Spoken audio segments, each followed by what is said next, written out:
Hello viewer, আসসালামু আলাইকুম। অনেকেই ভাবেন যে ঈশ্বর আমাদের সৃষ্টি করেছেন, তিনি সব কিছুর নিয়ন্ত্রক। এটিকে মেনে নিলেই তো হয়। যদি এটিকে মেনে নিই তাহলে ধর্মকে মানতেই হবে এমন ধরনের এমন কিছু বাধ্যবাধকতা আছে কি? আমরা ঈশ্বরকে স্বীকার করলাম, তিনি সব কিছুর নিয়ন্ত্রক, তিনি সব কিছু সৃষ্টি করেছেন, দ্যাটস ওকে। এখানে ধর্মকে মানার আবশ্যকতা কোথায়? এটি অনেকে প্রশ্ন করেন। তো আজকে এই বিষয়ে আমি একটু কথা বলবো। সঙ্গে আছে আমি লেকচারার ইফতেখার আহমেদ রতন। আমরা এই বিষয়টি বোঝানোর জন্য আমরা কিছু যুক্তি উপস্থাপন করতে পারি। তো চলুন আমরা এই যুক্তিগুলো জেনে নিই। ধরুন একটি নির্জন দ্বীপ, ওখানে কোনো মানুষ নেই, আছে গাছপালা। ধরেন এই যে আমার ব্যাকগ্রাউন্ড, এটা একটা নির্জন জায়গা। এইরকম ধরেন একটা দ্বীপে যেখানে কোনো মানুষ নেই, কিছু গাছপালা আর কিছু পশু পাখি আছে। ওখানে ধরেন কিছু বাচ্চাকে ছেড়ে দেওয়া হলো, ছেড়ে দিয়ে চলে আসা হলো। বাচ্চাগুলো কিন্তু ওখানেই বড় হতে লাগলো। বড় হয়ে তারা যখন সবাই বড় হলো, তারা বুঝতে পারলো যে এই পশু পাখি গাছপালা এই আমাদেরকে একজন সৃষ্টি করেছেন, একজন সৃষ্টিকর্তা আছে। তারা সবাই মেনে নিলেন একজন সৃষ্টিকর্তা আছে, দ্যাটস ওকে, ফাইন। খেয়াল করেন ওই দ্বীপে কিন্তু ওই যেই শিশুরা বড় হলো তারা কিন্তু সবাই নৈতিকবান হবে না। কিছু কিছু শিশুরা নৈতিকবান হবে, তারা নিজের থেকে কিন্তু বুঝতে পারবে এটা করা অন্যায়, এটা করা ন্যায়। কারণ মহান আল্লাহ তাআলা মানুষের মধ্যে এই সিস্টেমটা দিয়েছেন। কিছু কিছু শিশুরা বুঝতে পারবে এটা করা অন্যায়, এটা করা ন্যায়। সো অন্যায় থেকে দূরে থাকতে হবে, ন্যায়টা করতে হবে। অধিকাংশ কিন্তু জানা সত্ত্বেও তারা কিন্তু অন্যায়টাকে অ্যাকসেপ্ট করবে, এইটাই স্বাভাবিক। অর্থাৎ অধিকাংশই কিন্তু অনৈতিক হবে। এখন প্রশ্ন হচ্ছে, ওই শিশুরা কিন্তু সবাই যখন বড় হলো তারা মেনে নিল ঈশ্বর আছেন, ঈশ্বর আছেন, তিনি আমাদেরকে সৃষ্টি করেছেন, এই পশু পাখি সব কিছু সৃষ্টি করেছেন। বাট ওখানে কোনো ধর্মের বাণী পৌঁছায়নি। এখন তাদের মুক্তি কিভাবে সম্ভব? ওখানে যদি কোনো ধর্মের বাণী না পৌঁছায় তাহলে কিন্তু তাদের নৈতিকতাকে মেনটেন করা যাবে না। এর ফলে কি হবে? ওই সমাজটা কখনোই শান্তিতে আসতে পারবে না। ওই সমাজে অলওয়েজ বিশৃঙ্খলা দেখা দিবে। যারা অধিকাংশ অনৈতিক তারা কিন্তু যারা নৈতিকবান তাদের উপর আক্রমণ করবে, সমাজে বিশৃঙ্খলা সৃষ্টি হবে, কোনো শান্তি আসবে না। পরিশেষে তাদের জীবনের লক্ষ্য কী, তারা ফাইনাল ডেস্টিনেশনটা কী, এইগুলো কোনো কিছু তারা জানতে পারবে না যদি সেখানে ধর্মের বাণী না পৌঁছায়। তাহলে ধর্মের বাণী যদি না পৌঁছায় তারা বিপর্যস্ত হয়ে যাবে। তাহলে আমরা বুঝতে পারলাম একটি সুশীল সমাজ গঠন করার জন্য, সমাজে শান্তি স্থাপন করার জন্য সর্বোপরি আমাদের জীবনের লক্ষ্য কী সেটি জানার জন্য ওই জায়গাটাতে কিন্তু ধর্মের প্রয়োজন আছে। তা না হলে কিন্তু তারা মানে এই জাগতিক জীবনে তাদের সুখ আসবে না, আর সর্বোপরি যে মানুষের মুক্তি কোথায় তারা সেটা জানতে পারবে না। সো শুধু ঈশ্বরকেই তারা স্বীকার করলেন, ধর্ম মানলেন না, এটি কি আদৌ সম্ভব? দায়িত্বটা আমি আপনাদের উপর ছেড়ে দিলাম, বিচার প্রশ্নের উত্তরটা আপনারাই বের করেন। 2 নম্বর যুক্তি, আমরা জানি একজন সুপ্রিম বিং আছেন, বা ঈশ্বর আছেন, বা আল্লাহ তাআলা আছেন, যিনি আমাদের সৃষ্টি করেছেন। সো তিনি শুধু আমাদের সৃষ্টি করে কি তার দায়িত্বটা শেষ? এটা কি সম্ভব? তিনি আমাদের সৃষ্টি করেছেন, বাস, তার কোনো দায়িত্ব নেই, এটা কি সম্ভব? আমাদের ব্যক্তিগত জীবন, আমাদের পারিবারিক জীবন, আমাদের সামাজিক জীবন, আমাদের নৈতিক জীবন কেমন হওয়া দরকার, এই ক্ষেত্রে তো ঈশ্বরের একটা নীতিমালা বা গাইডলাইন থাকতে হবে। তা না হলে এটা তো একটা কন্ট্রাডিক্টরি দেখা দিবে। উনি সৃষ্টিকর্তা, আমাদেরকে সৃষ্টি করেছেন, বাট আমাদের ব্যক্তিগত, আমাদের পারিবারিক, আমাদের সামাজিক, আমাদের নৈতিক জীবনে তার কোনো হস্তক্ষেপ নেই, তার কোনো ইনভলভমেন্ট নেই। এটা তো হতে পারে না, এটা তো কন্ট্রাডিক্টরি। মহান আল্লাহ সব কিছু সৃষ্টি করেছেন, প্রকৃতি সব কিছু তিনি এখনও নিয়ন্ত্রণ করছেন, তিনি আগেও নিয়ন্ত্রণ করেছেন, এখনও করেন, সবসময় তিনি নিয়ন্ত্রণ করবেন। তিনি সব কিছুই নিয়ন্ত্রণ করছেন। এখন এক্ষেত্রে তার সম্পৃক্ততা, তার গাইডলাইন আমাদের জন্য অত্যন্ত জরুরি।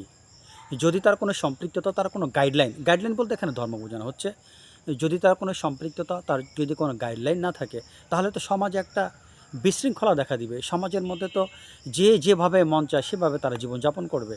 সমাজের মধ্যে কখনো শান্তি স্থাপন হতে পারে না। সর্বোপরিভাবে আমাদের জীবনের লক্ষ্য কী সেটাও কিন্তু আমরা বুঝতে পারবো না। সো সৃষ্টিকর্তার প্রশ্ন যেখানে আসে, প্রকৃতির প্রশ্ন যেখানে আসে সেখানে প্রাকৃতিক আইনের বিষয়টা আসে।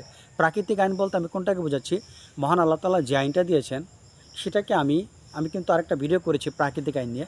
আমি কিন্তু সেটাকে ধর্ম না বলে অনেক সময় আমি প্রাকৃতিক আইন বলি, কেননা অনেক সেকুলার মাইন্ডের লোকজন আছেন ধর্ম ল্যাঙ্গুয়েজটা, ধর্ম ওয়ার্ডটা তারা পছন্দ করেন না। সো আমি এই জন্য প্রায় সময় বলে থাকি প্রাকৃতিক আইন। প্রকৃতি থেকে আসা আইনকে প্রাকৃতিক আইন বলে। আল্লাহ প্রকৃতি, তিনি যে আইন দিয়েছেন সেটাকে সোজা কথা যদি বলি প্রাকৃতিক আইন বা ধর্ম। সো আমাদের জন্য প্রাকৃতিক আইন বা ধর্মটা অ্যাসেনশিয়াল। তিনি আমাদের সৃষ্টি করে ছেড়ে দিলেন, আমাদের কোনো একটা গাইডলাইন দিলেন না, এটা কিন্তু মহান আল্লাহ তাআলা একটা নেগলিজেন্সি, তার উদাসীনতা প্রমাণিত হয়। সর্বোপরি জীবের প্রতি তার একটা নিষ্ঠুরতা প্রমাণিত হয়, সেটা হতেই পারে না। আচ্ছা দেখেন, যদি কোনো ধর্মীয় গাইডলাইন না থাকে, যদি কোনো প্রাকৃতিক আইন না থাকে, তাহলে মানুষ কী করবে দেখেন?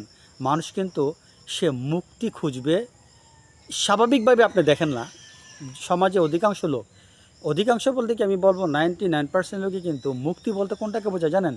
যে আরাম বিলাসবহুল জীবনযাপন করা, কোনো অভাব থাকবে না, খুবই সমৃদ্ধি জীবনযাপন করা, খুবই উন্নত জীবনযাপন করা, তারা কিন্তু সেখানে মুক্তি খুঁজবে। তারা যদি ধর্মীয় গাইডলাইন না থাকে, প্রাকৃতিক আইন না থাকে, তারা কিন্তু মুক্তি বলতে ওই জায়গাটা খুঁজবে। বাট ওখানে কিন্তু মানুষের মুক্তি সম্ভব নয়। তখন কিন্তু এক পর্যায়ে তারা ফেড আপ হয়ে যাবে, এই জীবনটা তাদের ভালো লাগছে না। বিশেষ করে ফেড আপটা মানুষের মধ্যে আসবেই, এটা আসতেই বাধ্য। কেননা এটা মানুষের স্বভাব। মানুষ এখানেও মুক্তি পাবে না, মানুষকে এভাবে সৃষ্টি করা হয়েছে। সে একটা পানি যখন গড়িয়ে যায়, যতক্ষণ ঢালু জায়গা থাকবে সে যেতেই থাকবে, যতক্ষণ না পর্যন্ত এই ঢালু জায়গাটা শেষ না হবে সে কিন্তু যেতেই থাকবে। এটা পানির একটা আইন। মানুষের নিয়মটাও ঠিক তাই, মানুষের ধর্মটাও ঠিক তাই। সে কিন্তু একটা চূড়ান্ত শান্তি খুঁজতে চায়। তো এভাবে দেখা যায় সে যখন এই বিলাসবহুল জীবনযাপনের মধ্যে এক পর্যায়ে সে ফেড আপ হয়ে যাবে, তার কাছে আত্মতৃপ্তি মনে হবে না। তখন সে চিন্তা করবে, না, এটা আসলে আমাকে একটা রিয়েল হ্যাপিনেস দিতে পারছে না।